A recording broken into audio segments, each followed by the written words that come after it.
Nuestra siguiente ponente es Ángela Monasor. Ella es farmacéutica y doctora en biología molecular y es la coordinadora de Somos Científicos.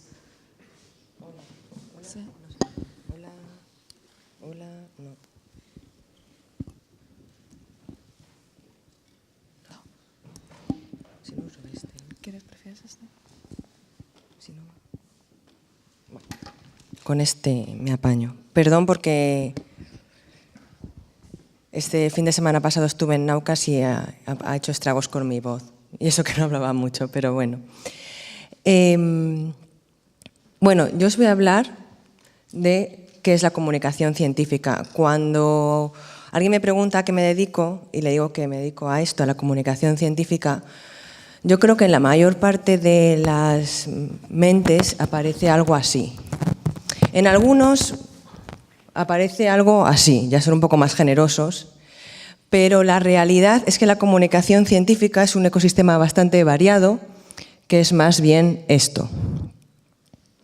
Es decir, tenemos de todo, tenemos desde revistas más o menos populares, más o menos rigurosas, de eso podríamos estar discutiendo. Tenemos eventos en los que los científicos salen a la calle o se abren las puertas de los centros de investigación, como la Noche Europea de los Investigadores, que es ahora, este fin de semana el siguiente que viene. Eventos como Naucas, tenemos actividades más del tipo educativo orientadas a niños, festivales como Pint of Science, podcasts, programas de radio, tenemos FameLab o ya grupos como Big Bang en los que se mezcla la divulgación científica o las ciencias y las artes escénicas en su caso. Tenemos youtubers, programas de televisión, al estilo documental o programas con otros formatos más actuales. Tenemos proyectos de ciencia ciudadana en la que involucramos al público, a los ciudadanos, en el proceso de investigación. Tenemos libros, museos y centros de ciencia más o menos interactivos o más tradicionales. Es decir, y seguro que me dejo algo, básicamente con casi cualquier manifestación cultural o artística podemos comunicar ciencia. He hecho una clasificación que no pretende ser ni completa ni exhaustiva, pero bueno, pretendo que me ayude a explicar lo que es este ecosistema.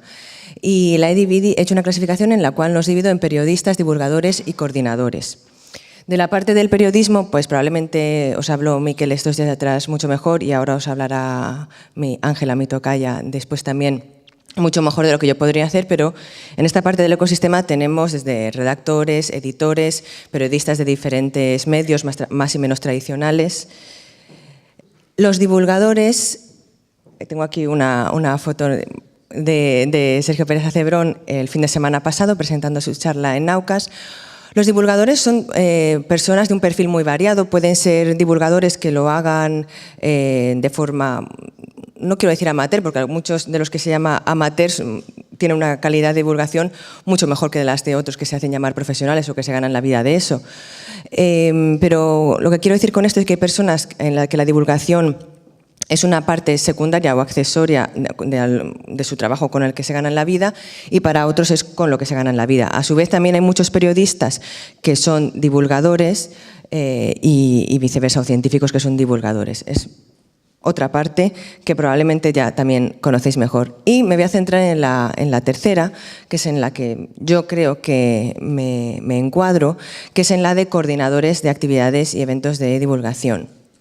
Como ejemplo, he puesto una de las principales actividades que yo coordino, que es Somos Científicos, sácanos de aquí. Y para que sepáis de qué hablo, en concreto con esta actividad, tengo un vídeo que no sé si va a funcionar, pero si no funciona aquí, me salgo y os lo pongo directamente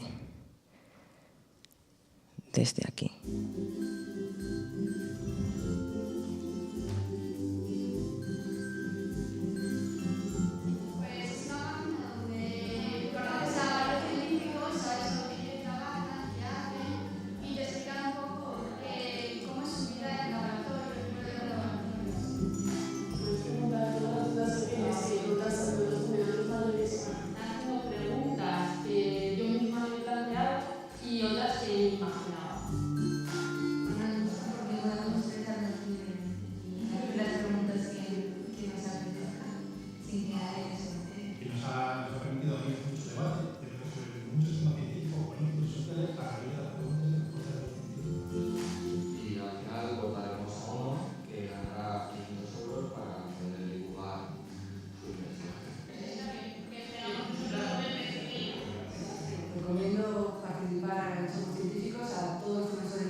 Pues ese es un pequeño resumen, una actividad que hacemos con colaboración de la Fundación La Caixa, FECIT, y recientemente también hemos incorporado financiación de Bayer y del CSIC. Bueno, como veis, es un concurso de divulgación para científicos a través de Internet en el que los jueces son estudiantes de entre 10 y 18 años. ¿Y cuál es mi labor aquí? Pues yo no soy ninguna de esos científicos, yo soy la que está detrás del telón. Yo soy la que se encarga de que el show siga adelante y por eso decía que es probablemente uno de los papeles con menos glamour, ¿no? A mí no me ve nadie, yo me encargo de poner en contacto a esos científicos con esos estudiantes, de ponerlos así juntitos y que hablen entre ellos, ¿no? Cuando te dedicas a organizar este tipo de actividades necesitas una serie de, o a mí al menos me ha sido útiles una serie de aptitudes para desarrollar estas tareas. Veréis que muchas de estas tareas no distan de lo que haces durante un doctorado. De hecho, a mí me sirvió mucho, yo hice un doctorado, ahora os contaré un poco más de mi experiencia personal, y veis que buscar financiación es por lo que hay que empezar, o sea que si como yo tenéis aquella ilusión de es que fíjate la carrera de científico, ser PI, veo a mi jefe está buscando financiación todos los días, ahogado en burocracia, casi no lo veo, siempre está viajando y si no buscando financiación y la reunión que tiene conmigo para revisar mi trabajo es mínima. Pues así vais a continuar si os dedicáis en divulgación, o sea que no lo hagáis para libraros de esa parte porque la vais a tener que seguir haciendo. Ahora bien, la experiencia que habéis ganado conociendo el ecosistema y buscando financiación en becas de diferente manera, pues os va a ser útil. También es muy importante marcar objetivos concretos y realistas. Esto creo que no os lo tengo que explicar, todos lo hacéis a la hora de plantear una hipótesis y, por supuesto, a la hora de diseñar los experimentos para confirmar o refutar una o varias hipótesis que tengáis en vuestro proyecto. Esto es muy importante tanto de cara a buscar financiación como de cara a uno mismo. En cualquier proyecto, si no tienes unos objetivos realistas, no vas a poder evaluar tu propio progreso.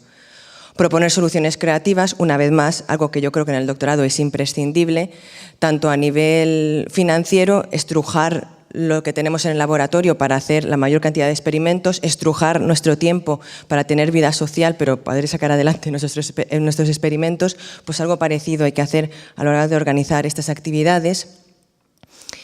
Fomentar la divulgación entre el personal investigador y las instituciones. Bueno, esto quizá no es tan obvio, no es aquí tan obvia la ventaja que os da hacer el doctorado, pero es sobre todo una ventaja a nivel de empatía. Cuando tú has pertenecido al mundo investigador, sobre todo al mundo académico, primero, por el tener el título de doctor ya hay algunas puertas que se te abren, no es que yo esté particularmente de acuerdo con esto, pero así ocurre. Y segundo, sobre todo la gente confía más en ti porque sabe que has pasado por esas penurias. No, tampoco es que sea muy bueno, pero así es. Además, tanto ellos empatizan contigo como tú con ellos y vas a usar su mismo idioma, vas a hablar en su mismo idioma y vas a entender que en algún momento no puedan participar de tu actividad porque están agobiados con un proyecto, con la tesis, con que si su supervisor está detrás de ellos. Promocionar actividades. Esta es la parte quizá más técnica dentro de mi trabajo en la que tuve que incorporar un montón de herramientas que yo no conocía, pero durante el doctorado aprendemos a sintetizar mucha información, a aprenderla muy rápido y aprender a usar herramientas de la nada. El típico kit que te llega, que no sabes cómo se utiliza, o típico experimento que tú pones a punto en el laboratorio y a partir de ahí el resto del grupo va rodando detrás de eso. O sea que tenemos práctica en esto y en ponernos al día. Analizar y evaluar. Creo que no lo tengo que explicar, va directamente relacionado con la primera parte de marcar objetivos concretos y realistas, pues una vez que haces tu actividad tienes que ver si has cumplido esos objetivos, tanto, ya digo, a nivel del proyecto como a nivel de los organismos que te financian, y diseminar resultados. Por una parte, tal y como hacéis cuando vais a un congreso científico, también hay congresos de comunicación de ciencia, y por otra parte, vuelvo, ya sé que me repito, pero es que esto es fundamental, para justificar a los que te han dado la pasta para hacer, porque muchas de estas actividades son subvencionadas, otras puedes hacer que sean de pago, aunque eso también es complicado y es otra habilidad a adquirir. Y también diseminar los resultados para ganar nueva, o sea, tanto para justificar la financiación anterior como para ganar nueva. Decirle a alguien, mira lo que he conseguido, por eso te merece la pena invertir en este proyecto. ¿Y cómo he llegado hasta aquí? Bueno, pues me gustaría deciros que fue así, que yo terminé el doctorado, me hice un curso de posgrado y antes de terminarlo empecé a trabajar en una empresa en Reino Unido y de ahí yo ya adquirí unos conocimientos y monté mi empresa. Pero la realidad es que el camino se parece un poco más a esto. Perdón. Entonces, yo durante mi doctorado ya empecé a coquetear con la divulgación. Y bueno, primero hice algunas actividades con la CNU Students Association, con la asociación de estudiantes de allí, y nos reuníamos, hicimos algún vídeo divulgativo, algunas actividades para la Noche de los Investigadores y otros días de puertas abiertas. También abrí un blog en el que empecé a experimentar con diferentes formatos y escribiendo sobre diferentes temas, ahí también alimentando un poco el gusanillo que tenía de pensar solo en mi proteína en lugar de un poco en la totalidad del universo, sobre todo biomédico, que era el que a mí más me había llamado. Pero bueno, también me metí con otras disciplinas, así un poco me aventuré. Y creamos una asociación con otra compañera de doctorado en la que nos enfocamos en principio a animaciones y vídeos documentales para infantiles y también talleres infantiles. Y ya ahí cuando terminé el doctorado tomé la decisión final. Yo ya, como empecé con esto a mitad, pues en lugar de irme en el primer año como PERE, pues como esto ya fue como a mediados, lo terminé el doctorado y cuando terminé decidí irme a Bristol a hacer un curso de posgrado con mi paro y nada más, y tuve la suerte de que a la semana de llegar allí empecé a trabajar en esta empresa, en Galo Manor, y empecé a trabajar en todos estos proyectos que veis por ahí, que si queréis luego os cuento, pero ahora no me voy a detener, proyectos a nivel europeo, a nivel de Reino Unido, Irlanda. Pero nunca dejé de hacer cosas también para ir aprendiendo. Por ejemplo, empecé a experimentar también con los podcasts y con una compañera de allí, para una community radio local, hicimos un podcast que se llamaba Onda y Partícula. Y con lo aprendido en Reino Unido, vi una oportunidad para trasladar el proyecto de I'm a Scientist al castellano, convertirlo en Somos Científicos, sácanos de aquí. Y para aquí que me vine, con la financiación en principio de la Caixa, monté una empresa para desarrollar ese proyecto, pero a su vez he seguido colaborando tanto con Reino Unido como con Escuela App, que a día de hoy ha ido avanzando y ya es una empresa también, ya no es solamente asociación.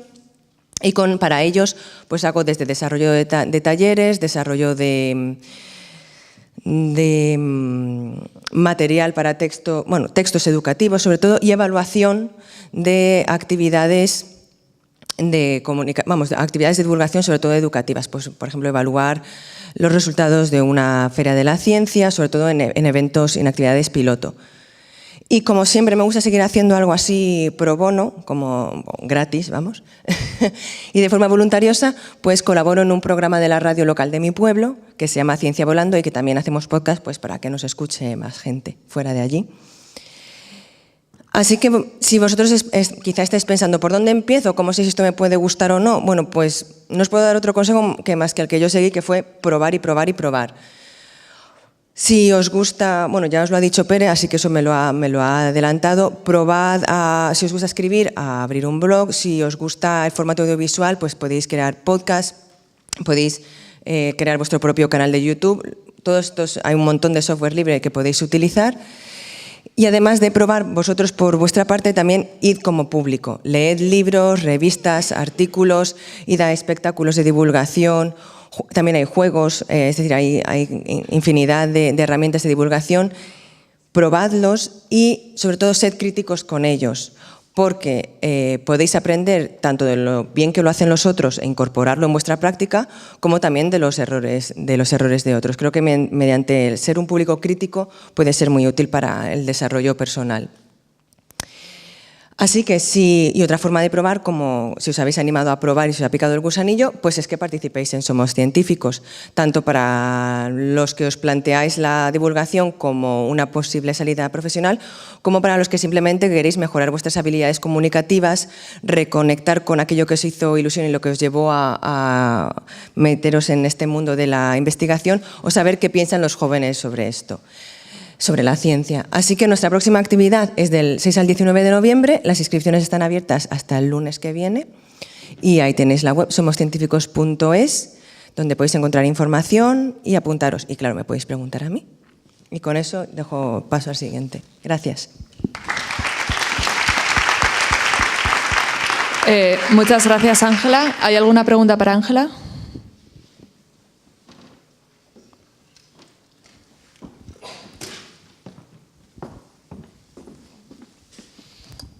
Muchas gracias, Ángela. Yo tengo una pregunta en general sobre cuando eres comunicador y vas a transmitir a un público no especializado temas sobre ciencia, entiendo que esos temas son pues, muchos y de muchas naturalezas. Por lo tanto, es imposible que el propio comunicador sepa 100% de esto. O sea, de forma súper especializada, quiero decir. ¿Qué pasa? ¿Cómo se prepara un comunicador ante un público que posiblemente te haga unas preguntas que tú mismo simplemente no sepas porque no puedes tener el 100% de conocimiento en una materia? ¿Cómo se resuelve esto? Le dices que no lo sabes. De hecho, en Somos Científicos, uno de los consejos que damos a los participantes es que si no saben, por favor, digan que no lo saben. Primero, porque no queremos que dejen de ser rigurosos, y segundo, y muy importante, porque es fundamental luchar contra el estereotipo del científico genio que lo sabe todo, porque no es cierto, y de hecho echa para atrás a mucha gente, a muchísima gente, porque es que nadie somos así, entonces nadie piensa que pueda ser así.